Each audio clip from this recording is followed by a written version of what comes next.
지난번에 했던 거를 복습하겠습니다. 먼저 감각으로부터 이성까지. 그래서 감각, 감성, 감정, 판단, 이성, 논리, 사상 이런 식으로 진행되는 거죠. 그래서 감정과 이성이나 선정과 선동이 서로 연관되어 있다. 완전히 분리되는 거는 아니다라는 거고요. 그 다음에 상대적인 법칙과 절대적 법칙. 물이 아래로 흐른다는 보통은 참이지만 아파트 수도관이나 분수대일 경우에는 거짓이죠. 이런 거는 상대적 법칙. 경우에 따라 틀린 거. 그렇지만 물은 압력이 강한 쪽에서 약한 쪽으로 흐른다는 거는 절대적 법칙이죠. 이와 같이 절대적 법칙이 또 있냐면 물질의 운동성. 물질은 항상 운동한다. 이런 게 이제 절대적 법칙. 상대적 법칙, 절대적 법칙. 원인과 결과. 먼저 조건과 선행행위를 구분해야 한다 그랬죠. 선행행위는 앞에서 일어난 것. 선행행위 중에 후행행위에 영향을 미친 것이 조건이라 그랬죠. 까마귀 날자 배 떨어지다. 이건 선행행위라는 거죠. 까마귀가 날고 배가 떨어지는 거는 선행행위죠. 조건이 아니죠. 조건이. 배가 떨어진데 영향을 미치는 거. 뭐 바람이 많이 불었다든지, 배가 이제 충분히 익어가지고 무거워졌다든지, 이런 거는 이제 선행행위 조건이죠. 그래서 선행행위과 조건을 구분해야 되고, 조건 중에서 가장 비중이 큰 거를 원인이라고 한다. 원인. 그 원인을 규명하려는 주체의 목적이나 관점에 따라 그 원인이 달라진다 그랬죠. 산불. 방화를 조사하려는 거는 원인 중에서 불을 붙이는 촉발행위를 찾아낸다는 거죠. 불이 나려면 산소와 탈 수 있는 재료, 그 다음에 불을 붙이는 행위가 필요한데, 이게 다 중요한데, 방화의 원인을 찾는 건 누가 불을 붙였냐를 찾는다는 거죠.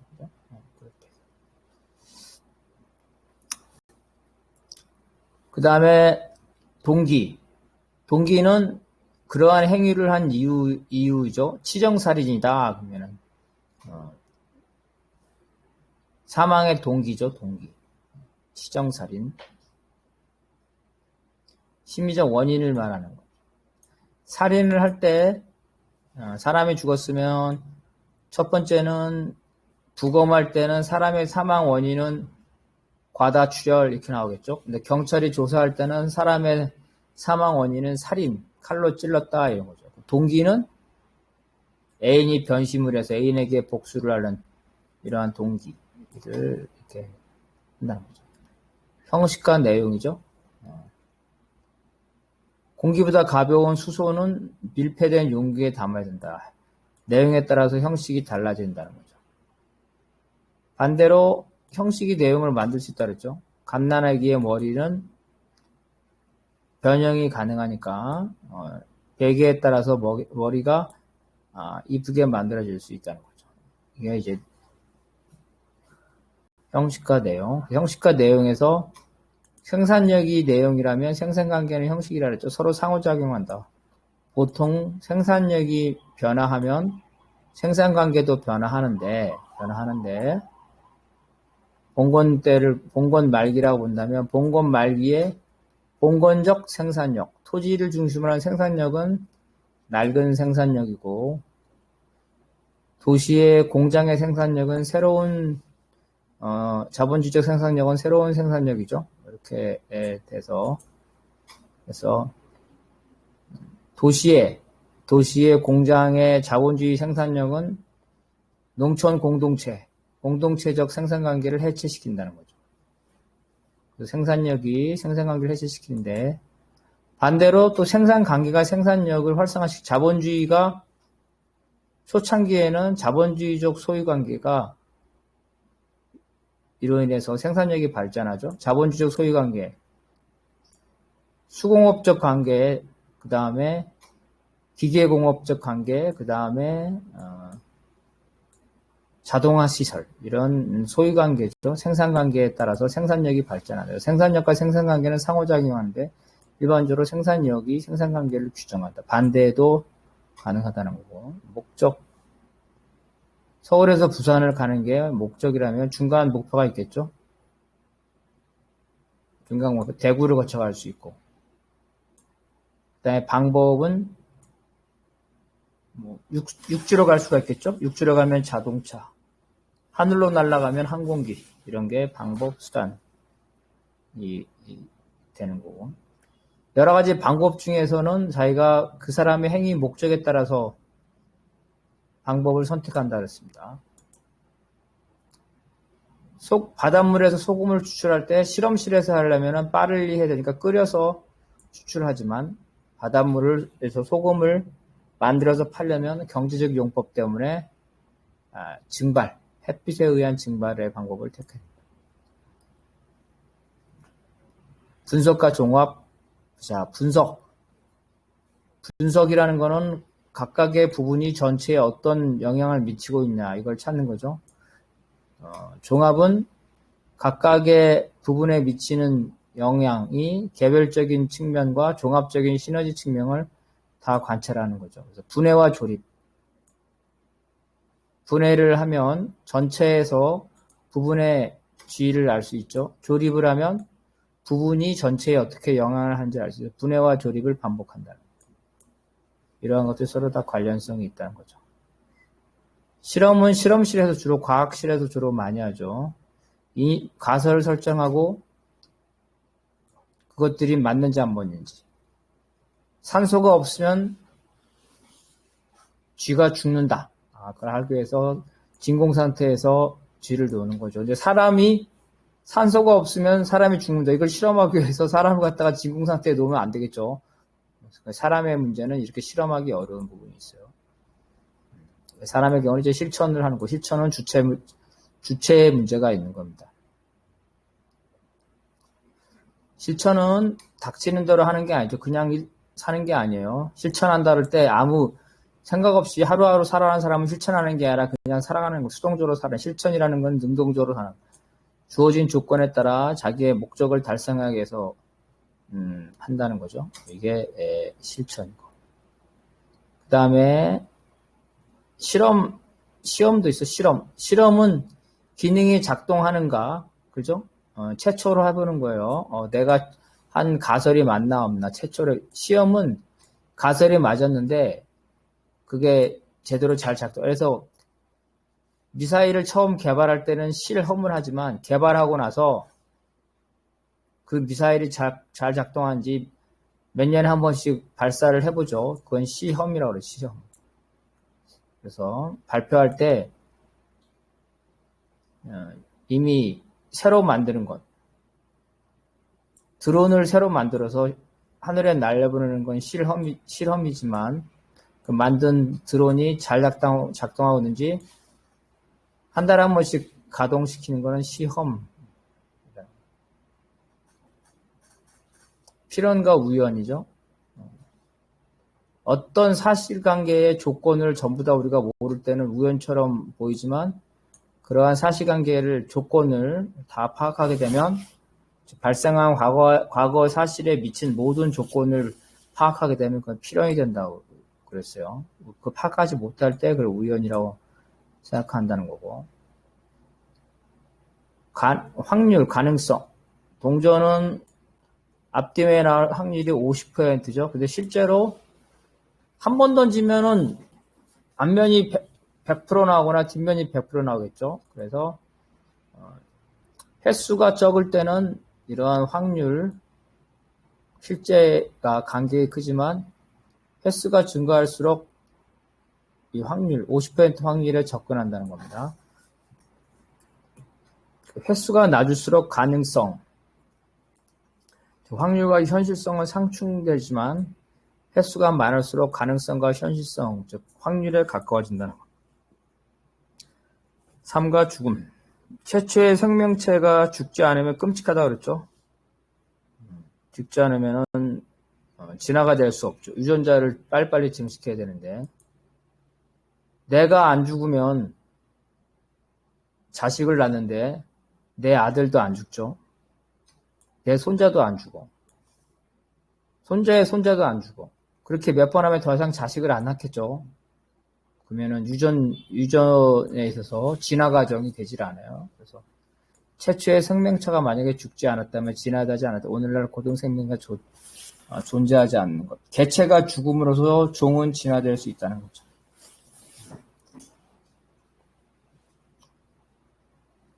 낙관과 비관은 이제 기준이죠. 자본주의 현실의 낙관적인 사람은 사회주의에는 비관적이죠. 자본주의의 비관적인 사람은 사회주의에는 낙관적이다. 그래서 낙관, 비관이라는 건 기준이 있는 거다. 보수와 진보도 마찬가지죠. 그 당시로 돌아가야 된다는 거죠. 자동차를 만든 사람 보고, 야, 너는 비행기보다 속도가 느리니까 그거는 진보가 아니야. 이렇게 말하는 거는 잘못된 거라. 그 당시의 시기로 돌아가야 된다. 자, 오늘은 이제 학문과 예술부터 시작을 하겠습니다. 진선미라고 그러죠. 학문은 진리를 탐구하죠. 진리. 그죠? 예술은 미를 탐구하죠. 도덕은 선함을 탐구를 하는 겁니다. 학문 중에 철학이 이제 근본 문제를 탐구하는 거고, 과학은 자연현상과 사회현상을 탐구하는 거랬죠. 자연현상, 양육강식. 자연의 세계에서는 강자가 약자를 지배하죠. 강자가 약자를 지배해요. 예를 들어서 자연의 세계에서는 사자가 개를 잡아먹죠. 사자가 개를 이겨. 자연의 세계에서는 힘이 센 사람이 힘이 약한 사람을 이겨요. 그러면 우리 사회에서도 그럴까요? 우리 사회에서 통상적으로 보면은 대학생이 초등학생을 이길 수가 있죠. 통상적으로. 그렇지만 초등학생이 총을 갖고 있으면은 대학생을 이길 수가 있겠죠. 그래서 이 자연현상과 사회현상. 사회에서도 일반적으로 강자가 약자를 이기고 지배하지만 특수한 경우에는, 특히 인간 사회의 경우에는 인간은 도구를 갖고 있기 때문에, 그래서 이제 자연 법칙은 절대적이지만 사회 법칙은 상대적이거나 보편적이라는 거죠. 이렇게 돼요. 자연과학의 인간관계는 비교적 명료하고 필연적이나 사회과학의 인간관계는 모호하고 일반적이다. 보통 강자가 약자를 이기는데 경우에 따라서는 약자가 강자를 이길 수도 있다. 이게 이제 자연 법칙과 사회 법칙의 차이점이라는 거죠. 특히 인간의 경우에는 그죠? 무생물이나 자연과 달리 사람은 자기 결정권을 가지고 있고 여러 가지 사회를 가지고 있고 국가나 공권력을 가지고 있죠. 그렇기 때문에 자연 법칙과 달리 적용한다. 자, 예술은 미를 추구하는데 미라는 건 과연 무엇이냐는 거죠. 뭐를 미로 할까? 아프리카 부족 보면은 목이 긴 걸 미로 생각하죠. 그리고 중국에 보면은 여자가 발이 작아가지고 일부러 그걸 만지지 않습니까? 이런 게 미라는 그 사회적인 그 평가가 들어 있는 겁니다. 보통 미는 사람에게 시각적인 거죠. 시각적인 안정, 즉 배치의 균형입니다. 이걸 미라고 생각하죠.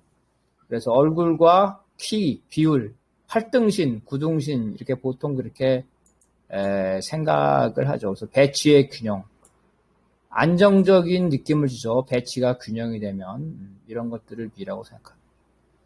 그래서 대부분의 미술이나 음악 같은 경우는 안정적이고 균형적인 걸 하죠. 그런데 그게 식상할 경우는 어때요? 그 균형을 파괴하는 것, 추상주의잖아요. 균형을 파괴하는 것, 불균형적인 것들, 비현실적인 것들, 이거를 또 현대 예술에서는 미라고 생각하죠. 그래서 통상적으로 배치의 균형이 하지만 그 사회적 조건, 시대적 조건에 따라서 미의 개념이 상대적이라는 거죠. 그래서 통상의 미에 식상할 경우는 불균형이죠. 불균형을 미라고 생각할 수도 있다. 도덕의 기준도 바꾼다 그랬죠. 옛날에는 나그네에게 음식을 대접하는 게 도덕이라고 생각했죠. 오늘날 왜냐면 옛날에는 식당이 이렇게 많지 않았기 때문에 나그네가 밥을 먹으려면은 일반 가정집 가가지고 부탁할 수밖에 없죠. 오늘날은 음식점이 일반화됐기 때문에 음식을 요구하는 것, 일반 집에서 음식을 요구하거나 돈을 안 내고 음식을 먹는 것, 이런 것들은 무전취식으로 비난을 받는다는 것. 그래서 미라든지 선이라든지 이런 거는 절대적으로 정해지지 않다. 남의 물건을 훔치지 말라. 도둑질을 하지 말라. 배가 고파도 굶어 죽어도 도둑질을 하지 말라. 이렇게 얘기하죠. 남의 뭐를 절대 훔치면 안 된다. 과연 그게 맞냐는 거죠. 왜냐면 사유재산을 보호하기 위해서 남의 물건을 훔치지 말라 이렇게 되지만 굶어 죽을 바에야 차라리 훔쳐서 먹고 살아야 되겠죠. 그런 조건들, 사회적인 기준들이 다를 수가 있다는 겁니다. 여기까지가 이제 상호 연관성에 가는 거고요. 그 다음에부터는 이제 형식 논리학에 가는 부분인데, 이 부분은 어렵습니다. 어려워. 형식 논리학은. 그래서 이거 읽어가면서 해야 돼. 형식 논리학은. 형식 논리학과 변증법적 논리학을 비교하는 거예요. 형식 논리학에는 일단 4가지 원칙이 있습니다. 자, 이 부분은 우리 함께하는 동지가 한번 읽어볼게요.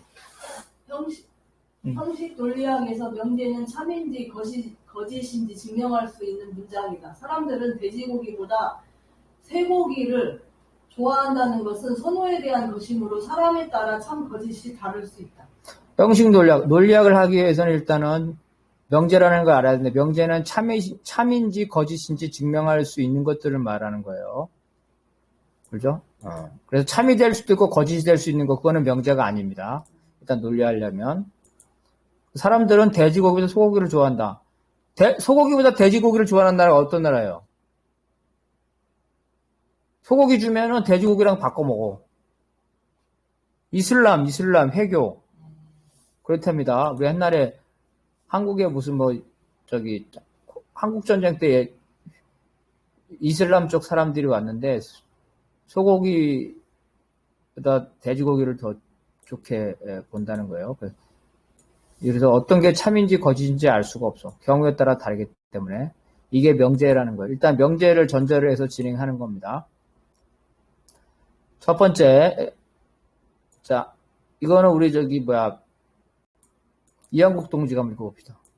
스피커에서는 사람이라는 것은 항상 참이라는 동일, 사람이 사람이면서 사람이 아닐 수는 없다는 모순율, 사람이 사람이다와 사람이 아니다라는 2개의 모순된 명제 중에서는 반드시 참인 명제가 있다는 배신율 등 형식 논리학의 기초를 정립하였다. 네, 어려운 것 같지만 잠깐 생각하면 돼요. 그러니까 사람이 사람이다죠.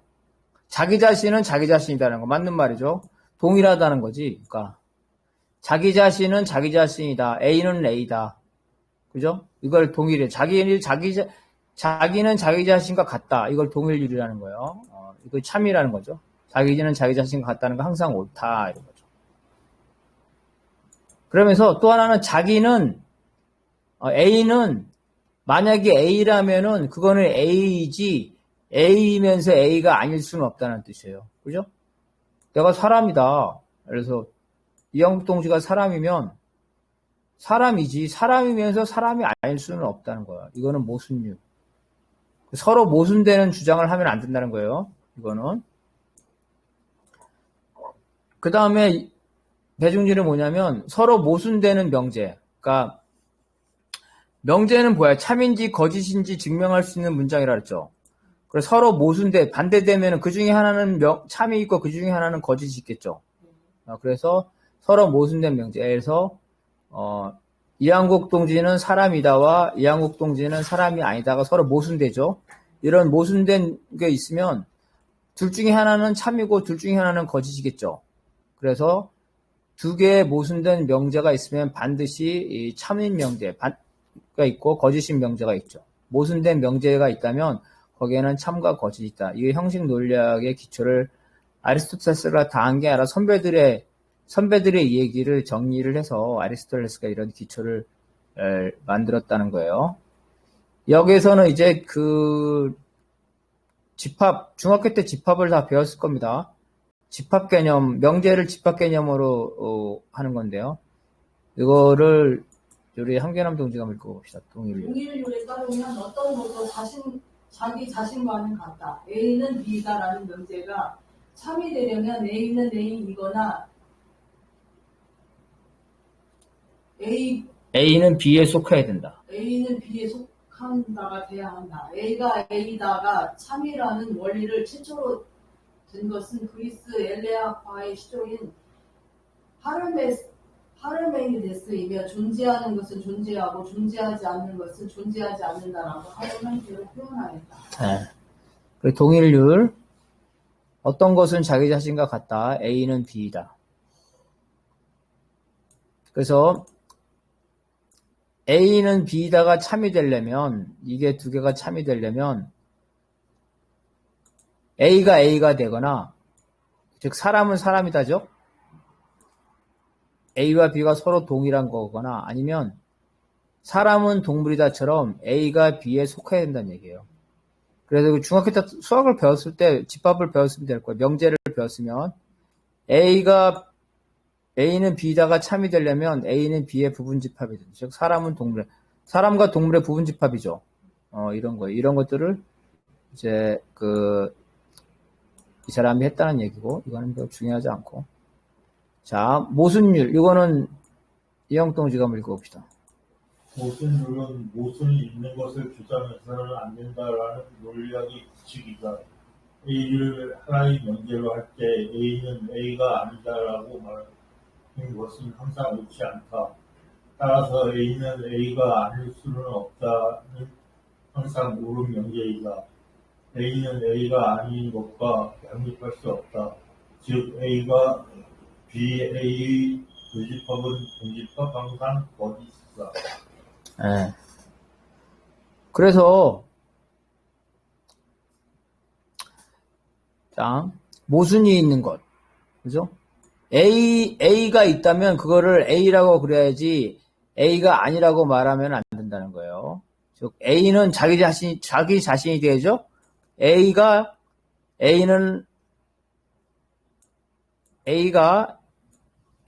아닐 수는 없다. 그죠? 즉 A는 반드시 A에 된다는 뜻이에요. 부정이에요, 부정이죠. 그래서 A는 A가 아닌 것과 양립할 수 없다. 그래서 사람이다면은 사람은 사람이 아닌 것과 양립할 수 없다. 이렇게. 그래서 자기 자신과 그거는 부정이에요. 자기 자신을 부정한 거죠. 사람과 사람의 아닌 거의 교집합은 서로 공통점이 하나도 없다는 겁니다. 그러니까 이게 있다면 이걸 반으로 쪼갠다면 여기가 A의 세계고 여기가 A가 아닌 속이에요. 그래서 경계가 있죠. 그러면 이게 딱 쪼개지기 때문에 그 중간에 A면서도 A가 아닌 것들, 이런 교집합은 없다는 거예요. A는 A가 아닌 것과 공통적인 것이 없다. 모순율. 아까 한 배중률. 자, 이것도 다시 또 한계남 동정을 읽어봅시다. 배중률은 참인지 거짓인지 증명할 수 있는 명제를 전제로 할 때 서로 모순된다는 명제는 하나는 참이고 다른 것은 거짓이므로 동시에 참이거나 거짓일 수 없다. 어떤 명제는 반드시 참이거나 거짓 둘 중에 하나라는 것이다. 즉 동일한 사건이 동시에 상반되는 속성을 가질 수 없다. 아리스토텔레스에 따르면 애매함은 애매한 명칭을 쓰기에 생기는 것이지 사실 자신에는 애매함이 없다. 사람은 죽거나 죽지 않거나 둘 중 하나라는 것이다. 중간을 인정하지 않는 흑백 논리라고 볼 수 있다. A와 B를 제외한 나머지를 합치면 전체이다. A와 BA형 합집합은 전체 집합, 즉 항상 참이다. 자, 무슨 말이냐면 사람인 것과 그죠? 사람인 것과 사람이 아닌 것을 다 합친 것. 전부가 되겠죠? 그죠? 나가 있자면, 그래서 내가 있자면, 야, 이 한국이 있어. 이 한국과 이 한국이 아닌 것을 전부 다 합치면 전체 집합이 된다는. 당연하겠죠, 그죠? 나와 나를 아닌 거를 다 합치면 전체가 되는 거죠. 그래서, 그래서 이렇게 됐다는 거예요. 그래서, 두 개가 있으면, 그 중에 명제가 참인지 거짓인지 확인할 수 있으니까 둘 중에 하나는 참이고 둘 중에 하나는 거짓이지 두 개 다 참이 되거나 두 개 다 거짓이 될 수가 없다는 거야. 그래서 어떤 걸 할 때 만약에 이항국 동지가 사람이다 그러면 이항국 동지가 사람이라고 인정했으면 이항국 동지가 사람이 아니다 라고 주장하는 거는 틀렸다는 거예요. 이항국 동지가 사람이면 사람이 아니다 라고 말하는 건 틀렸다. 어느 하나가 참이면 나머지 하나는 거짓이다 하는 겁니다. 예.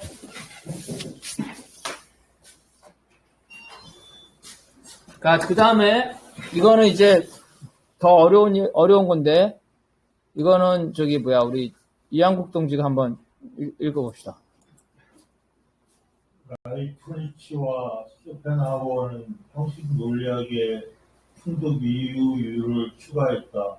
충족 이유율은 어떤 사실에 대해 왜라고 묻는다면 반드시 왜냐하면이라는 형태의 설명이 있을 것이다. 라는 원리이다. 모든 판단은 그 진리인 것이 충분한 이유가 동반되는 경우에만 참이다. 어떤 것이 그렇게 된 것은 충분한 이유가 있다는 논리 추론이다. 어떤 결과는 무작위로 생기는 것이 아니므로 반드시 그렇게 될 수밖에 없는 조건들을 가지고 있다. 따라서 모든 것은 원인과 결과의 관계이며 그 인과 과정에는 필연성과 보편타당성이 작동한다. 충족 이유를 추론할 때는 논리적 형식 이외에 실제적 내용도 고려한다. A는 B이다. 즉 참인지 거짓인지를 구명하려면 논리 이외에도 경험, 가정이 필요하다. 경험을 통해 양자의 인과관계, 상호관계 등을 고려해야 한다. 이러한 과정을 통해 존재를 입증하고 존재가 행동하는 도기를 밝혀내야 한다. 네, 그래서 이제 지금까지 말한 거는 이제 이 논리로만 얘기한 건데 쇼펜하우어나 라이프치히는 논리 말고도 실제로 그것들의 인과관계나 상호관계까지 포함해서 그것이 참인지를 충분히 여러 가지 다양한 측면에서 검토를 해야 된다는 얘기예요. 그래서 사람은 포유류이다. 그죠? 사람은 포유류이다 하면 우리가 지금 사람이라는 개념과 포유류라는 개념을 알고 있기 때문에 이건 참이다 이렇게 결론을 내리는데 이 사람들에 의하면 실제로 그 자연과학이죠. 주로 자연과학을 통해서 그 진화론이죠. 그 다음에 개통학, 종속강목 강문계라는 개통학이 있지 않습니까? 그 개통학을 통해서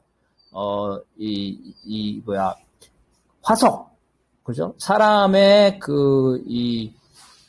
생물학적 특징, 그리고 포유류의 생물학적 특징, 이것들을 보면서 유사성과 포함성, 이런 것들을 경험을 통해서 실제로 규명을 해야 된다는, 단순한 논리로서만 하면 안 된다는 이거는 이제 그 형식 논리학에서 네 번째 충족 이율은, 몰라도 돼요. 앞에 거가 이제 전통적인 거고, 이거는,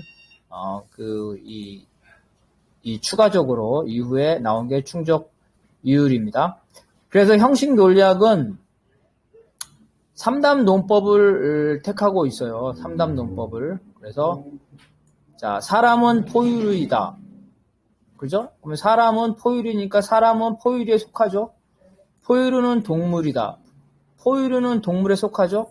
그래서 따라서, 사람은 동물이다. 이거 이제 그 명제와 집합에서 나오는 관계예요. 그래서 이런 집합 관계로, 이게 형식 논리학이고, 변칙법적 논리학이 뭐냐? 그러면 앞에 좀 나오게 되면 이렇게 되겠죠.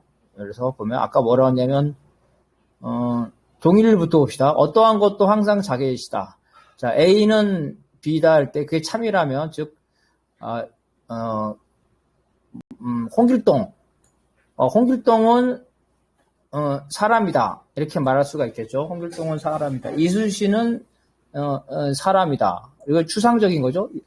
그런데 변증법적인 측면에서는 어떤 이순신이냐는 거예요. 그 이순신의 생물학적, 임진왜란 당시의 이순신, 그 이순신이 지금 존재해요? 존재 안 하죠. 그러니까 여기서 이순신이 사람일 때 그 이순신은 구체적으로 존재하는 이순신을 말하는 게 역사적으로 있던 그 사람을 말하는 거잖아요. 근데 그게 아니라 역사적, 생물학적인 이순신은 존재하지 않죠. 그 이순신은 이미 다 분해돼서 다 저거가 됐죠. 그래서 더 심하게 말하면은, 김장민이다 그러면은, 김장민은 사람이다. 살아있을 때는 사람이지만, 김장민이 지금 죽었어. 죽어가지고, 시체가 돼 있어. 그래가지고, 한 서너 달 지났어. 그러면은 김장민이 사람입니까? 또 더 심하게 말하면, 우리 집에 소 이름을 뭐라 그러지? 소 이름을 뭐라 그래? 보통 소를 이름을 뭐라 그러지까? 우렁이라고 합시다. 그러면은, 누렁이는 소다, 이렇게 말하잖아요. 누렁이가 죽어가지고 푸짓간에서 부위별로 다 잘려가지고, 고기로 돼가지고, 등심 스테이크로 해가지고 500g으로 이렇게 다 쪼개져 있어. 그러면은 누렁이가 여전히 소인가요? 아니요. 그러니까 이제 형식 논리학과 변증법적 논리학은 그런 거예요. 그러니까 형식 논리학은 추상적으로 생각하고 개념적으로 하는 거고, 변증법적 논리학은 그게 아니라 구체적이고 현실적이고 그래서 조건을 따지는 겁니다. 이게 그래서 누렁이는 살아있는 누렁이로서 같이 나랑 살고 있는 누렁이는 그거는 소지만, 누렁이가 죽어서 푸주간에서 등심 스테이크로 남아있으면 내 기억 속에 누렁이는 소지만 현재 존재하는 누렁이는 소가 아니죠. 유기물로 다 바뀐 거죠. 유기물에 불과하게 되는 거죠. 그래서 동일도 그래도 모순이 있는 것. 그래서 누렁이는 소이면서도 소가 아닐 수 있다. 이렇게 말할 수가 있게 되죠. 누렁이가 살아서 나랑 같이 있을 때는 우리 농사를 도와주는 소지만, 누렁이가 죽어서 부위별로 다 잘려가지고 하나의 그 유기물로서 있을 때는 소라고 말할 수가 없겠죠. 그래서 이런 게 이제 이 변증법적 논리학인 겁니다. 그래서 배중률도 마찬가지죠. 배중 논리학이면 누렁이는 소일 수도 있고 소가 아닐 수도 있고, 그죠? 그래서 누렁이가 소이다는 것도 참이 될 수도 있어요. 왜냐하면 그 누렁이는 우리 농사를 도와주는 살아있는 누렁이, 이 누렁이는 소이다죠. 근데 누렁이가 소가 아니다도 참이 되는 거는 그 누렁이는 이미 죽어서 부위별로 쪼개진 하나의 고기 덩어리에 불과한 누렁이는 소가 아니죠. 그래서 이와 같이 그 변증법적 논리학에서는 동일률이나 모순율이나 이 배중률에 대해서 비판할 수 있습니다. 근데 그 비판하는 거는 형식 논리학은 추상적 개념을 통해서 하는 차원이고, 변증법적 논리학은 구체적 사례, 구체적 조건을 따라서 하는 거기 때문에 형식 논리학이 틀렸다고 할 수는 없는 거죠. 그러니까 형식 논리학이 작동하는 차원과 변증법적 논리학이 작동하는 차원을 구분하는 거지, 뭐가 틀렸다고 말하는 건 아닙니다. 그러면 이제 변증법적 논리학과 비교를 한번 해보는 거죠. 이거는 다시 우리 함계남 동지가 한번 읽어봅시다. 형식 논리학의 동일성의 법칙에 따르면 원시분산제는 원시분산제이다. 하지만 조건에 따라 형식 논리학은 혼란에 빠진다. 변증법적 논리학에서는 어떤 문제가 자신의 장점을 다 발휘하여 한계에 도달하면 자신의 부정하는 맹아를 키우게 된다. 즉 자기 부정과 자기 극복으로 나아간다. 생산력이 발전하여 잉여 생산물이 늘어나면 강자가 이를 소유하고 축적하면서 원시분산제는 노예제로 전환된다. 그렇죠. 처음에 초창기 원시공산제나 중간에 있는 원시공산제는 원시공산제이지만, 원시공산제 말기에 가게 되면 잉여 생산물이 생기면서 계급이 생기게 되죠. 이러면서 전에는 포로를 다 죽였지만 이제 포로를 노예로 삼게 되죠. 그래서 원시 공산제가 점차 노예제로 전환되면서 원시 공산제에는 원시 공산제가 아닌 부분을 자기 자신을 부정하는 부분을 갖게 된다는 거죠. 자, 요거는 또 이양국 동지가 한번 읽어봅시다. 어떤 원시 공산제는 역사 발전에 따라 원시 공산제가 아닐 수 있다. 즉 발전한 원시 공산제는 자신을 부정하고 극복하는 매가를 지니게 되고 원시 공산제는 이제 노예제가 된다. 노예제는 노예제이다. 그런데 생산 기술과 생산 방법이 복잡해지면 노동 의욕이 없는 수동적인 노예보다 일정한 자유를 허용하는 농노가 더 생산적이다. 따라서 노예주는 노예를 해방시켜 농노를 만들어 생산부의 일부를 집착한다. 네, 그렇죠. 예를 들어서 이제 옛날에 자 노예는 어떻게 우리 저 그리스 로마 시대 보면 노예에다가 사슬을 다 묶어가지고 채찍으로 때리죠. 이거 자식을 낳으면은 자식도 뺏어가서 노예로 만들잖아요. 그런데 이제 그 단순 노동을 이제 하는 거죠. 근데 농사를 짓는데 예를 들어서 야 너 있잖아 이 모가 이 벼를 뿌려가지고 3개월 돼서 모판이 생기면 이걸 가지고 줬다 옮겨가지고 해. 뭐 한다든지 아니면 너 뭐 배를 수확을 하는데 배가 요렇게 뭐 어떤 새끼 되거나 요렇게 되면 그 배에다가 까치나 이런 게 오지 못하게끔 배를 이제 종이로 감싸잖아요. 비닐로 감싸기도 하는데 이런 식으로 하면은 매 맞고 쇠사슬 있는 노예가 그런 일을 안 하겠죠. 대충 하고 말겠죠. 생산성이 나겠죠. 복잡한 노동을 할수록 적극성, 창조적인 게 필요한데 노예는 그걸 안 하죠. 그래서 해보니까 쇠사슬에 묶여있는 노예보다는 야, 너 있잖아. 네가 좋아하는 여자 노예랑 결혼도 해서 자식도 낳아. 그리고 저 오두막집에서 살아. 그리고 내가 일주일에 우리 집에 와서 4일만 일하고 나머지 3일은 니네 집에서 해. 이렇게 농노를 해보니까 농노가 훨씬 더 생산적이라는 거예요. 그래서 로마 시대 말기 때는 노예 농장을 농노 농장으로 다 전환시켜요. 노예를 해방시켜가지고 다 노예에게 결혼과 가족을 갖게 해요. 그래서 자유를 줘. 자유를 주니까 더 생산적이라는 거죠. 이렇게 되네요. 그래서 노예제 말기 때 과학기술이 발달하면 생산기술이 발전하면 복잡한 생산기술을 적용하려면 수동적인 노예보다도 적극적인 일정한 자유를 허용하는 농노. 여러분이 만약에 노예주라면은 복잡한 일을 시켰는데 대충 하는 노예가 있고 머리를 쓰는 노예가 있으면은 그 노예를 여러분이 더 귀호하겠죠. 그러면 너 있잖아. 너 내 말 잘 듣는구나. 너 그렇게만 해. 그러면 너 결혼도 할 수 있고 자식도 낳을 수 있어. 그리고 너는 다른 노예는 어때요? 복잡한 생산 기술을 적용하지 않고 대충 하면 너는 계속 노예로 살아. 이런 식으로 되겠죠. 다시 말해서 복잡한 생산 기술을 받아들이는 노예에게는 좀 더 좋은 대우를 하게 되면서 농노가 된다는 겁니다. 그래서 노예제의 말기에는 농노적인 요소를 가지고 있게 되면서 자기 자신을 부정하는 요소가 가게 돼요. 자, 이거는 다시 또 이거 박근영 등 이거 보여요? 글씨? 네. 한번 읽어봅시다.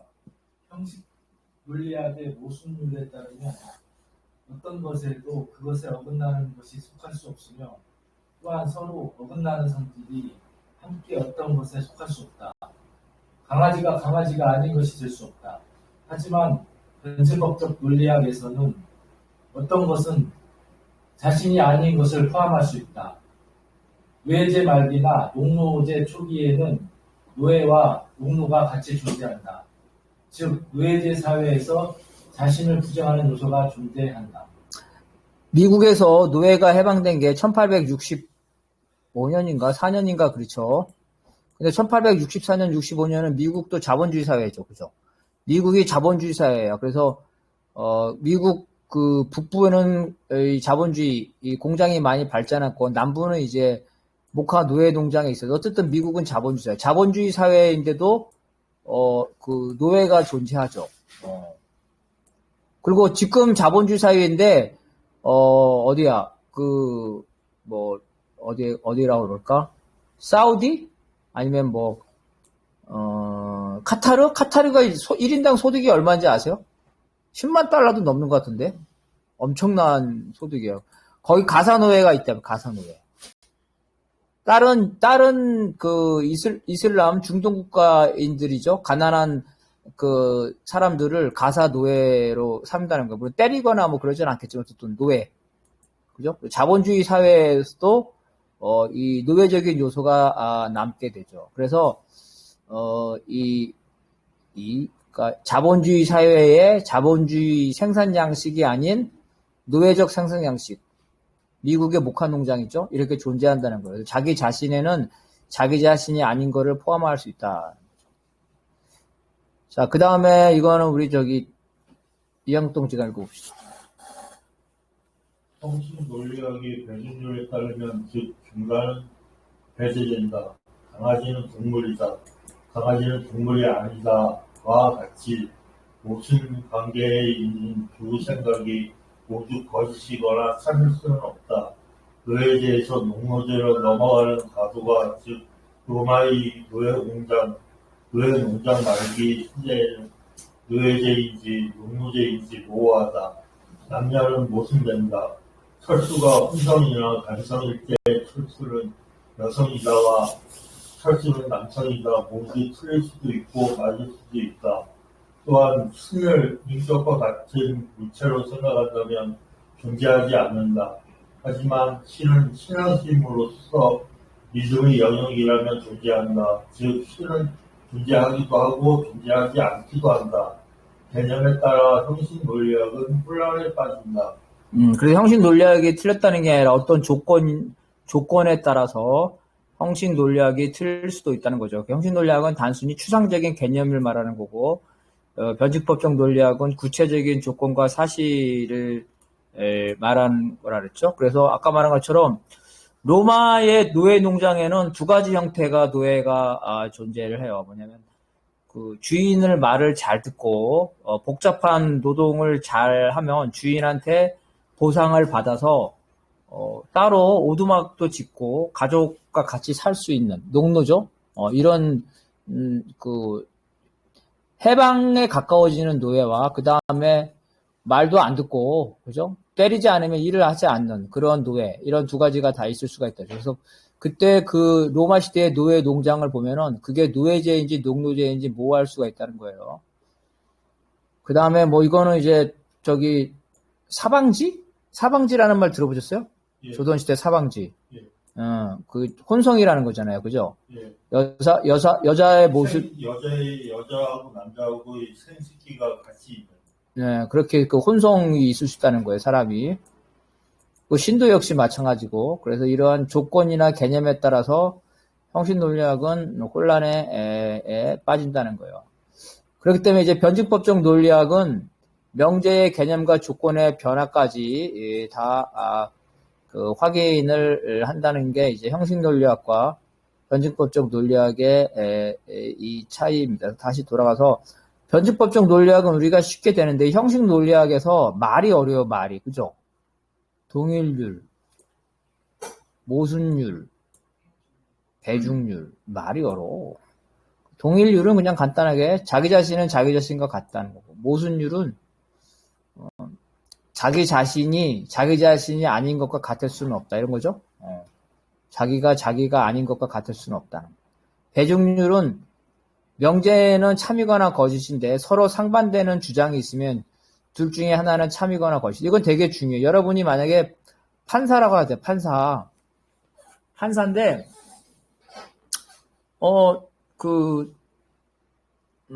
이런 말을 하면 좀 뭐하지만 어느 섬에 여자 한 명에 남자 2명이 있었어요. 그런데 그 여자가 애를 낳았어. 근데 그 섬에는 남자가 그 2명밖에 없으니까 그 애는, 그죠? 그 애는 어떻게 되겠어요? 어떤 두 남자 중에 한 애가 되겠죠. 그죠? 그렇게 생각할 수가 있잖아요. 근데 이제, 황희전승, 이것도 저것, 네 말도 맞고 저 말도 맞다. 그러니까 배중률은 그렇게 된다는 얘기예요.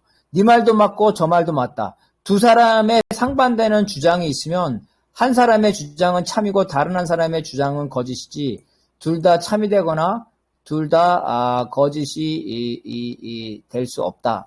이런 겁니다. 자, 이런 거요.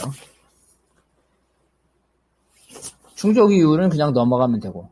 자, 여기서 이 형식 논리학에 대해서 뭐 혹시 질문 같은 거 있어요? 형식 논리학.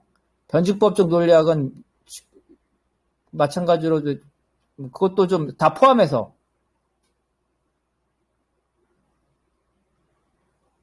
형식 논리학이나 변증법적 논리학 관련돼서 질문.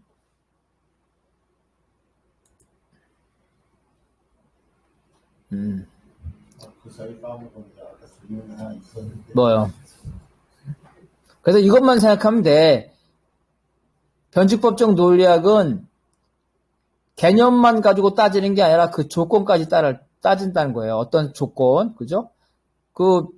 김장민은 사람이죠, 당연히. 지금 나의 사람은. 근데 김장민이 죽었을 때. 누렁이는 당연히 소죠. 근데 누렁이가 죽어서 고기로 팔려나갈 때. 이렇게 조건이 따르는 거예요, 조건. 그래서 우리가 형식 논리학에서 얘기할 때는 이러한 조건을 가지고 얘기해야 돼. 왜 그러냐면 우리가 항상 일어나는 사실관계는 추상적 개념이 아니죠. 현실에서 일어나는 거죠. 현실에서 일어나는 건 항상 어떤 조건을 가지고 있어요. 그래서 누렁이가 소다 이렇게 할 때 그 누렁이가 어떤 상태에 있는지까지 확인해야 된다는. 누렁이가 살아있는지, 지금 당장 죽었는지, 아니면 이미 부위별로 다 팔려가지고 하나의 고깃덩어리에 불과한 건지, 이런 구체적인 상황과 조건까지 파악하는 게 변증법적 논리라는 거예요. 그래서 그게 중요하다. 그것만 알고 있으면 될 것 같아요. 자, 그러면은 변증과 모순의 논리학으로 넘어가겠습니다. 여기서 나오는 거는 우리가 옛날에 철학에서 배운 변증법적 논리학, 그걸 역사적으로 어떻게 나타난지를 찾아보는 겁니다. 자, 변증법이 다이알렉틱인데, 다이알렉틱이 히라버로서 대화를 하다는 얘기예요. 그래서 변증법이라는 거는 대화술이에요, 대화술. 문답술. 그죠? 그래서 특히 저는 두 사람이 서로 말싸움 하는 거예요, 말싸움. 서로 논박을 하는 거예요. 그래서 이런 변증법, 두 사람이 하는 네 말이 맞아, 내 말이 맞아, 한번 우리 서로 내기를 해보서 서로 한번 논리적으로 토론해보자는. 그래서 이 변증법은 그리스에서만 나온 게 아니라 동서고금에 어느 에다나 다 이렇게 이 대화술은 다 나와 있어요. 이 변증은 이제 특히 사람들 사이의 갈등을 대화로 해결하는 방식. 아까 말한 것처럼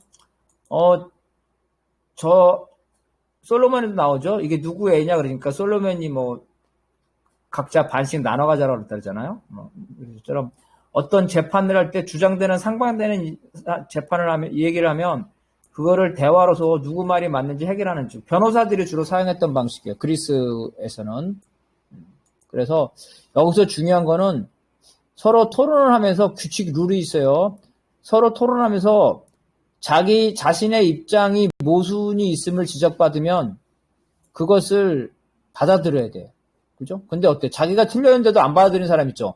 그런 사람은 토론할 필요 없죠. 그래서 변증법의 핵심이 뭐냐면 토론 대회야. 그래서 토론을 해서 자기 주장이 모순이 있다는 걸 받아들이고, 즉 상대방의 주장을 이기지 못하면 그걸 인정해줘야 돼. 이게 합리적 토론을 전제로 하는 게 변증법이에요. 그래서 상대방을 설득하거나 이견을 조정하는 겁니다. 자, 그래서 변증법은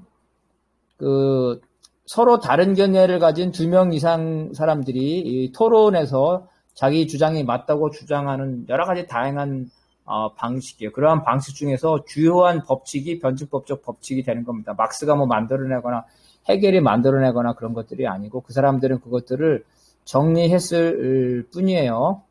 그리고 여기서 중요한 건 어때요? 상대방을 설득시키려면 그 사람, 야, 너 주장이 내가 보니까 이러이러니까 네가 앞뒤가 말이 안 맞아. 이거 되겠죠? 그래서 상대방의 입장을 받아들여. 야, 네 주장이 뭔데? 그래? 누렁이가 황소라는 거야? 좋아. 그러면 누렁이가 황소인지 한번 알아보자. 누렁이가 지금 어떤 상태인데? 이런 식으로 하는 거죠. 상대방의 입장에 어떤 모순이 포함되어 있는 걸 밝혀내는 대화술이라는 거예요. 상대방 입장의 모순을 밝혀낼 수 있다면 상대가 그것도 깨달고 인정을 해야 되는 거죠. 이게 대화예요. 근데 우리 대화하다 보면 자기가 틀렸는데 인정 안 한 사람 있죠. 이런 사람들하고는 변증법하고는 상관이 없는 거다. 자, 여기서 읽어보자. 요거는 이제 우리 한계남 동지 읽어봅시다. 박건영 동지가.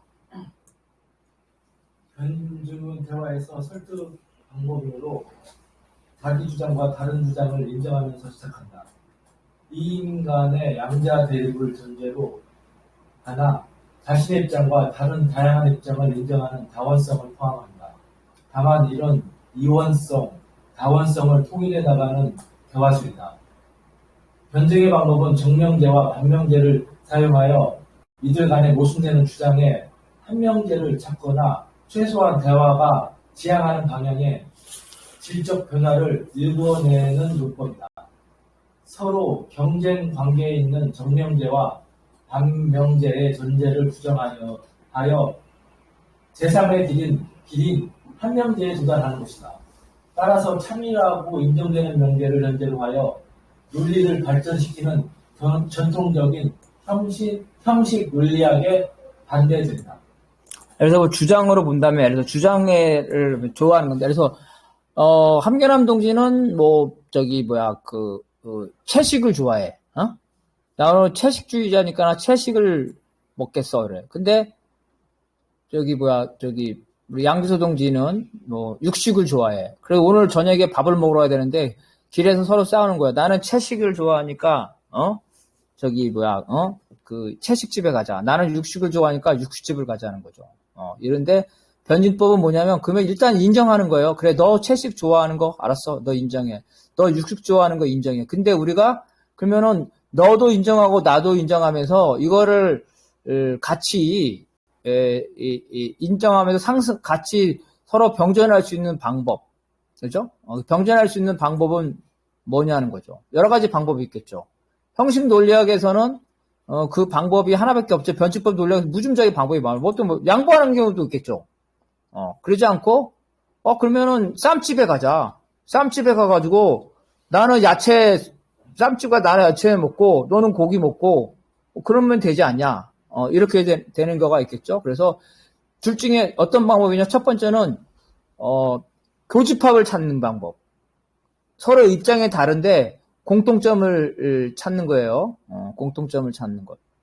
그 다음에 합집합을 찾는 것. 이런 거지. 야, 합집합은 뭐냐면은, 야, 그래, 너는 육식 좋아하고 나는 채식 좋아하는데, 그러면 요번에는 채식 먹고, 점심에는 채식집에 가서 먹고, 저녁에는 육식집 가서 먹자. 이렇게 합집합이겠죠. 둘 다 받아들이는 거. 이렇게 되는 거겠죠. 그러면은, 교집합은 뭐겠어요? 나는 육식 좋아하고 너는 채식 좋아하는데 교집합은 뭘까? 교집합. 부패? 그런 것도 있지만 더욱더 교집합은 뭐냐면 식물성 고기를 먹는 거야. 식물성 고기 팔잖아요. 두부로 만든 식물성 고기를 팔아요. 고기하고 육질이 비슷해요. 맛있대더라고, 식물성 고기. 야, 그러면 우리 식물성 고기를 먹으러 가자. 그런 거지, 그죠? 그래서, 합집합은 그대로 기계적으로 인정해가지고 돌아가면서 하거나 이런 거고, 교집합은 그 중에 공통적인 인정. 그래서 계급관계로 이해해보자. 계급관계로 얘기하면은, 프랑스 대혁명 시절에 부르조아와, 파리의 민중들이 있어요. 파리의 민중들이 있어. 그러면은, 이제, 왕이 있잖아요, 왕. 귀족이 있으니까. 합집합은 뭐겠어? 합집합은, 부르주아들도 싫어하고, 그죠? 그 다음에 민중들도 싫어하죠, 왕을. 민중들도 싫어하고, 부르주아도, 싫어해요. 그래서, 부르주아 민주주의. 부르주아 민주주의는 민중도 원하죠. 집회 결사의 자유. 자본가들도 원하죠. 부르주아도 원하고, 노동자도 집회 결사의 자유, 부르주아 민주주의를 원하죠. 부르주아 민주주의는 교집합이 되는 거죠. 그러면 교집합을 위해서 같이 투쟁할 수 있는 거고, 자, 그 다음에는 또 어느 분이 읽어야 되지? 이영 동지인가? 이거 이영 동지가. 고대 그리스 일레아파에 의하여 간접적 입증 절차로서 행해졌다. 주로 고대 그리스 재판 과정에서 소피스트들이 상대방을 이기기 위한 논리로 발전하였는데 경우에 따라서는 궤변이 되기도 하였다. 번지법적 대화술은 논리 싸움에서 이기기 위한 소피스트들의 궤변과 진리를 규명하기 위한 철학적 논리로 구분된다. 철학적 논리로서 번지법적 대화술은 관련론이나 인물론과 결합할 수 있다. 네. 그래서 이제 여기서 변칙법을 제일 많이 쓴 사람들이 소피스인데 우리 처음이 그냥 말을 잘하는 사람들, 변호사라고 생각하면 돼요. 쉽게 말하면 변호사들인데, 자 미국에 보면은 저기 배심원제가 있죠. 그 말 잘하면은 변호사가 말 잘하면은 그 배심원이 그거 듣고 유무죄를 정하는 거잖아요. 그리스 때도 다 그랬어요. 그래서 근데 오늘날에는 말 잘한다고 해서 쉽게 유죄가 무죄가 바뀌진 않죠. 왜냐면 법 조항이 있으니까. 그걸 성문법이라고 그러는데 옛날에는 성문법이 없었어요. 그러니까 그 자리에서 말을 잘해가지고 설득시키는 사람이 이기는 거야. 그래서 이제 변호사들이 서로 말싸움을 하는 거죠. 이게 소피스트들이 한 거예요. 이렇게 돼서 말을 엄청나게 잘해요. 그래서 뒤에 나오는데 소크라테스가 싫어한 이유가 뭐냐면은 죄 없는 사람, 영웅들도 말을 잘하는 간신한테 걸리면 사형을 당해요. 장군들, 전쟁에 이긴 스파르타와 전쟁에 이긴 장군들도 이 간신들한테 걸려서 재판에서 사형을 당하는데, 그래서 이 궤변이 된다는 거예요. 그래서 어떤 경우가 있냐면은 이런 웅변대회가 있어. 그래서 누렁이가 황소다라는 명제를 부정해봐라. 시험 문제가 그런 거야. 누렁이가 황소라는 거를 부정해봐라. 웅변을 하는 거야. 그래서 그 웅변대회에서 해가지고 누렁이가 황소가 아니라는 거를 제일 멋있게 말한 사람한테 상을 주는 거지. 이수씨는 사람이 아니다. 하고 그런 걸 해서 상을 주는 이런 궤변이 되니까 소크라테스가 이 궤변에 대해서 되게 싫어했어요. 그래서 이 변증법적 대화는 두 가지로 나타나요. 중요한 거는 바로 궤변. 소피스트의 궤변이죠. 이 궤변. 이 궤변이 가장 대표적인 궤변이 뭐예요?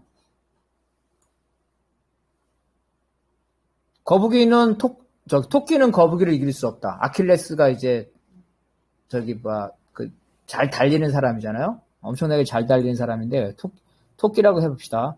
토끼는 거북이가 10m 앞에 먼저 출발하면 토끼는 영원히 거북이를 이길 수 없다. 이게 소피스트의 궤변이에요. 실제로 이제 좀 이따 뒤에 나와요. 그 다음에 날아가는 화살은 정지해져 있다. 그것은 왜냐면 날아가는 화살이 어느 시점에서 날아가는 화살을 보면 어느 시점을 통과할 때 그 순간은 정지해 있을 거 아니야. 이렇게 말하는 거거든. 이게 이 궤변이에요. 그걸 제논이 그걸 다 토끼는 거북이를 이길 수 있는 게 상식이에요, 상식이 아니에요. 거북이가 10m 앞에 먼저 출발하고 토끼가 그의 뒤에 쫓아가면 정상적인 토끼와 거북이라면 토끼가 추월할 수 있겠어요, 없겠어요? 너무나 상식이잖아요. 이 소피스트 놈들은 논리적으로 토끼가 거북이를 추월할 수 없다고 논리로 증명한 거예요. 그러니까 제논이 그런 말도 안 되는 논리를 하냐. 니들은 토끼가 거북이를 이길 수 없다고 말하는 거 똑같다. 그래서 그걸 제논의 역설이라고 그래요. 제논이 토끼가 거북이를 이길 수 없다고 말한 게 아니라 그렇게 소피스트들은 그렇게 말도 안 되는 얘기를 한다는 거예요. 날아가는 화살이 정지해 있습니까? 화살은 날아가고 있지 계속해서. 너무나 당연한 거죠. 그런데 소피스트들은 날아가는 화살이 정지해 있다는 걸 증명을 했어. 입증을 했어. 논리적으로. 뒤에 나오는데. 그래서 이러한 말장난, 그죠? 잘못된 말장난, 변증법적 대화 중에서는 이러한 잘못된 말장난이죠. 이런 부분과, 그게 아니라 이제 소크라테스나 플라톤은 변증법을 이러한 말장난이 아니라 진리를 규명하는 엄격한 철학적 논리로 구분한 거예요. 아까 말했죠. 형식 논리학, 여기, 논리학으로, 형식 논리학으로 해서. 그래서 두 가지로. 그래서 우리가 택하는 거는 이 소피스트의 궤변. 토끼는 거북이를 따라잡을 수 없다. 화살은 정지해 있다. 이런 궤변이 아니라, 소크라테스 이후에 진리를 찾아가려는 변증법적 원칙, 몇 가지 원칙이 있잖아요. 우리가. 지금 뒤에 할 건데, 그런 것들. 그래서 이러한 철학적 논리는, 이 변증법 대화술에서, 유용한 것들이죠. 진리를 찾는 이러한 철학적 논리의 대화술은 관념론하고도 결합되고 유물론하고도 결합돼요. 그리스 아테네도 다 그렇게 됐어요. 그리스도. 그래서 관념론하고 결합한 게 소크라테스가 바로 이러한 변증법적 대화를 관념론하고 결합했고, 유물론은 결합한 거는 이제 원자론자들, 데모크리토스, 에피쿠로스가 이 유물론과 변증법을 결합해서, 변증법적 유물론이 무슨 막스가 만들어낸 게 아니라 이미 그리스나 고대, 그리고 이거 그리스 고대에만 있는 게 아니라 중국에도 다 있었습니다. 중국에도 다 있었고. 그래서 여기서 오늘 이제 이거를 한번 읽어봅시다. 이건 그분이 함기남 동지 읽을 차례인가? 이거 봐요. 헤라클레이토스는 대립하는 양자는 파괴와 건설 및 균형을 반복하면서 발전한다고 하여 변증법을 만물의 운동을 설명하는 유물론에 결합하였다. 이러한 변증법적 유물론은 데모크리토스와 에피쿠로스 원자론에서 더욱 발전하였다. 그래서 이제 이런 변증법적 대화를 유물론에 하는 거죠. 유물론. 대립하는 양자. 간단해. 남자, 여자. 그죠? 남자, 여자는 서로 싸우기도 하고, 하지만, 또 애를 낳아가지고 제3자도를 하죠. 이렇게. 그리고 음양, 낮과 밤. 이런 거 있잖아요. 이런 것들을 하면서, 유물론에, 그러니까, 지금 우리가 뭐, 변증법적 유물론이라고 돼 있는 거 있잖아요. 그죠? 대립과 조화의 법칙, 뭐 이런 거 있잖아요. 이런 것들을 다 이렇게 이제, 이미 그리스 때 이런 것들을 발견했고, 중국 철학에서도 이미 다 나와요. 음양오행서 이런 데서. 그 다음에 이제, 요거를 우리 또, 이영동주 읽어봅시다. 엘레아 학파의 제논은 변증법을 관념론과 결합했다.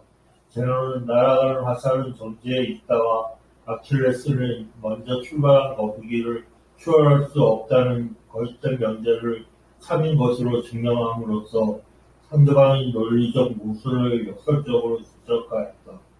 즉 역설을 통해 소피스트의 괴변을 비판했다. 그러니까 제논의 역설이라는 걸 잘 이해해야 되는데, 제논이 소피스트를 비판한 사람이에요. 제논이 날아가는 화살을 정지해 있다고 그게 참이라고 한 게 아니야. 제논의 말은 니네 소피스트 애들은 니네 식으로 논증을 하면 날아가는 화살도 정지하고 있다는 식으로 결론이 돼. 그러니 이거 어처구니 없는 논리가 아니냐 이런 말이에요. 그러면 날아가는 화살은 왜 정지되어 있냐? 뒤에 나올 텐데 이건 중요한 거니까 두 가지가 이거 하고 잠깐 쉬었다 가자. 날아가는 화살은 정지해 있다는 거는 너무 간단한 거예요. 자, 화살이 쭉 날아가면 화살이 예를 들어서 화살이 뭐 10초를 날아갔다고요. 10초 날아갔으면 몇 미터나 날아갔을까요? 한 200m도 날아가죠. 10초는 너무 많다. 한 3초라 갑시다. 3초. 3초에 200m를 날아갔어. 그죠? 200m를 날아갔는데 이게 200m면은 센치로 몇 센치예요? 2만 센치인가? 그죠? 네. 2만 센치네. 그 다음에 미리로 하면은 20만이죠. 20만 미리. 그래서 점을 찍는 거야. 첫 번째, 미리로 점을 쪄가지고 날아가는 그 화살에 20만 개의 점을 찍어. 20만 개의 점을 찍어. 그러면 또 할 수 있죠. 한 미리 안에 1미리에 1미리를 100개의 점으로 나눌 수 있죠. 100개로 또 쪼개. 그래서 그 점을 찍어가지고 그 점에 도착했을 때는 화살은 정지해 있다는 거예요. 이렇게 주장한 거예요. 내 말이 맞지 않냐 이렇게 주장하는 거야, 제논이. 그러니까 니네 주장을 이렇게 말도 안 되는 주장을 어떻게 화살이 여전히 날라고 있는데 말도 안 되는 주장을 하니까 니네가 소피스타. 그러면 이 주장에서 모순이 뭐냐면은 날아가는 화살은 운동하고 있죠. 네.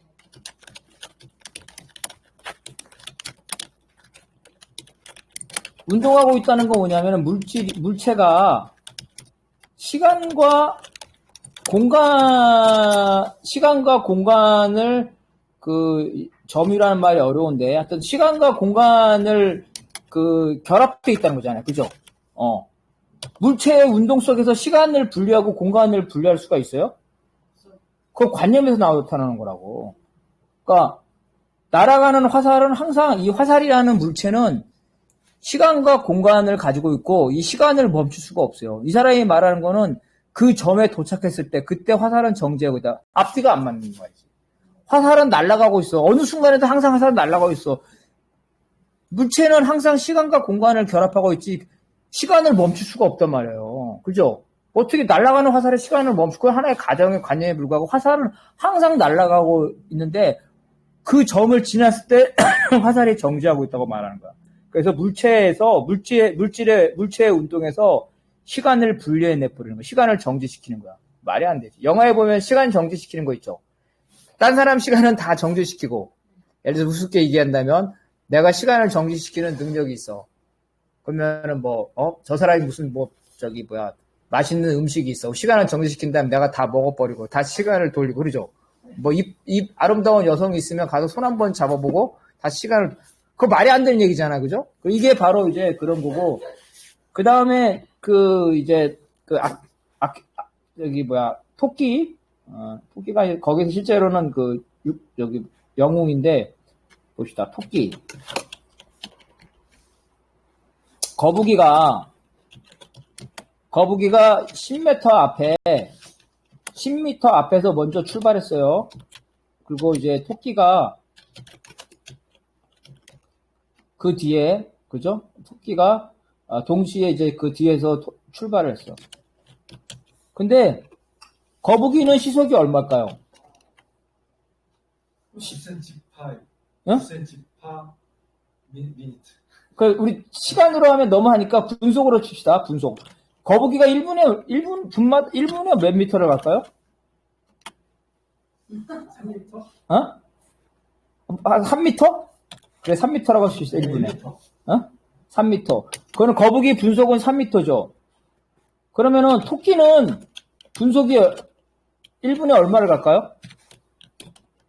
토끼는. 1분에 10m 더 가지 않겠어? 토끼가 뛰면? 그래서 30m는 가겠죠. 그죠? 그래서 이게 출발했을 때 우리가 이걸 계산을 하게 되면은 10m니까 30초만 해봅시다. 30초 후에 거북이는 간 게 10m, 앞에 10m 갔으니까 10m 플러스 30초 동안에 얼마를 갔어요? 1분에 3m 가니까 1m 50 갔죠. 그죠? 1m 50cm를 갔네. 그죠? 그 다음에 토끼는 30초 만에 몇 미터를 갔어요? 토끼는 1분에 30m니까. 그 30초만 지나도 토끼가 거북이를 추월하죠. 그죠? 그렇잖아. 너무 상식적이잖아.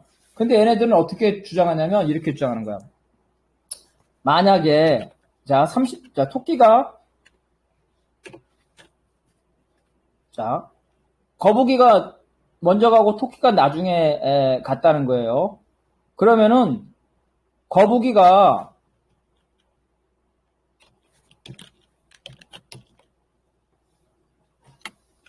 10m 앞에 있어.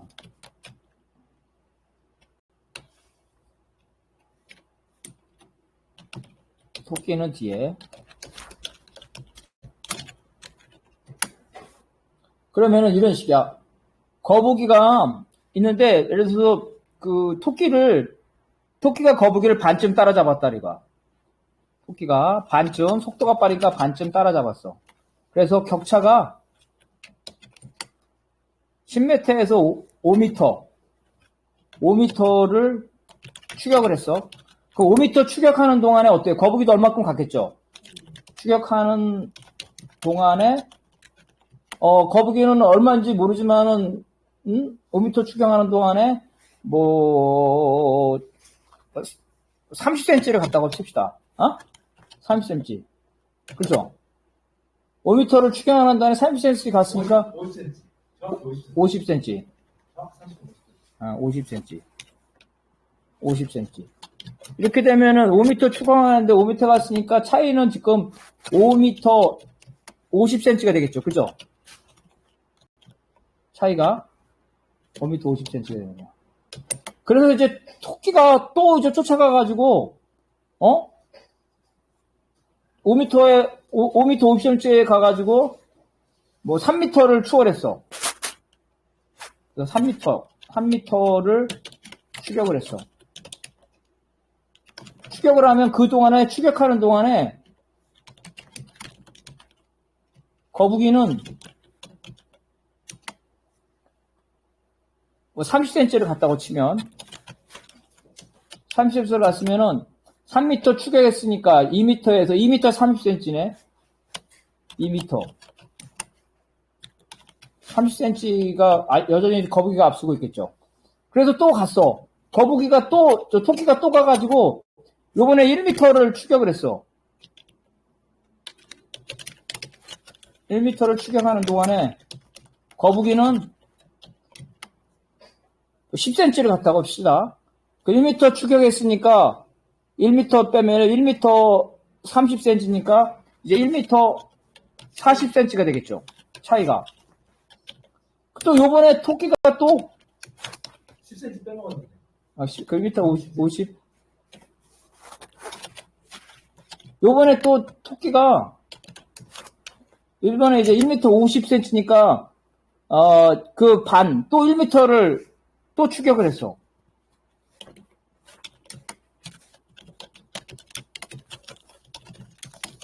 1m는 추격이 됐지만 50cm 차이에다가 1m 가는 동안에 그래서 거북이는 뭐 5cm를 갔다고 쳐봐. 5cm를 갔다가 했다면은 그러니까 55cm.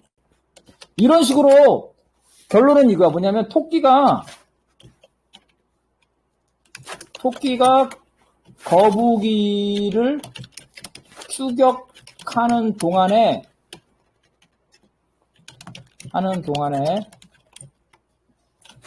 거북이는 조금이라도 그죠? 조금이라도 어때요? 앞으로 가죠. 앞으로 간다는 거야. 이런 식으로 계속 반복되기 때문에 영원히 토끼는 거북이를 추월하지 못한다는 거야. 말은 그럴듯하죠. 근데 뭐가 틀렸냐면은 운동도 틀린 거죠. 우리가 거리는 뭐예요? 운동한 거리는 뭐예요? 시간 곱하기 속도죠. 시간 곱하기 속도잖아요. 그죠? 아까 계산이 바로 나오잖아요. 이 거북이가 토끼를 추월하는 거는 어때요? 30초만 돼도 추월하는 걸로 나와 있잖아요. 그러면 이 사람들의 문제점은 이 논리가 뭐냐면 30초 안만 얘기하는 거야. 30초. 추월하는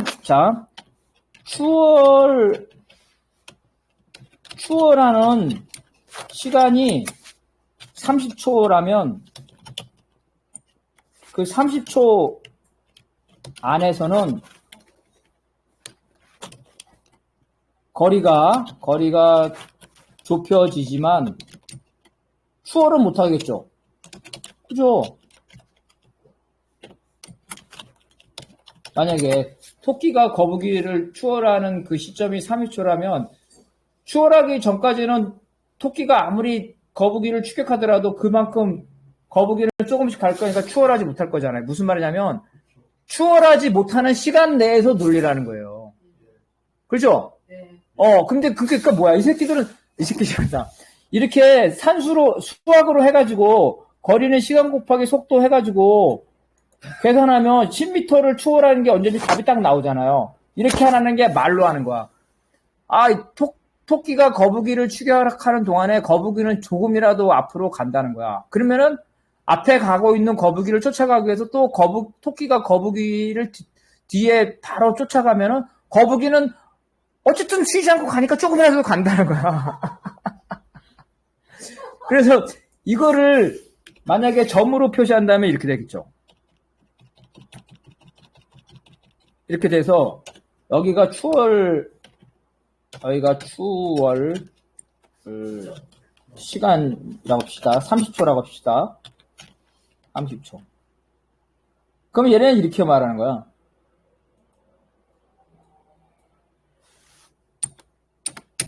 이렇게 돼 있다면은, 가는 동안에 조금씩 간다. 쫓아오는 동안에 또 조금씩 간다. 쫓아오는 조금씩 간다. 그러면서 여기까지를 계속 쪼개는 거야. 처음에는 1m 쪼갰다가, 그 다음에 50cm 쪼갰다가, 여기는 뭐 5cm 쪼갰다가, 여기 1mm 쪼갰다가, 요 안에서, 요 30초 안에서 이 구간을 무수히 쪼개가지고, 영원히 토끼는 거북이를 쫓아오지 못한다고 주장하는 거야. 어? 형님 급하잖아. 이게 무슨 말인지 이해가 가요? 네. 그래서 제논이 토끼가 거북이를 이길 수 있다고 말하는 게 아니라, 니네는 이와 같이 말도 안 되는 소리를 한다고 말한 거야. 이게 제논의 역설이에요. 그래서 이거를 수식으로 풀면은 간단히 이렇게 답이 나오는 거야. 그래서, 이 제논이, 바로, 이제 이 변증법을 관념론에 결합을 한 거죠. 아까 말한 소피스트에 대해서 비판하는 사람이 두 가지라 그랬죠. 소피스트에서 어떻게 비판하냐면, 유물론적으로 비판한과 관념론적으로 비판한 사람인데, 이 제논은 관념론적으로 비판한 거예요. 그리고 헤라클레이투스는 유물론적으로 비판한 거고. 자, 일단 여기까지 하고 좀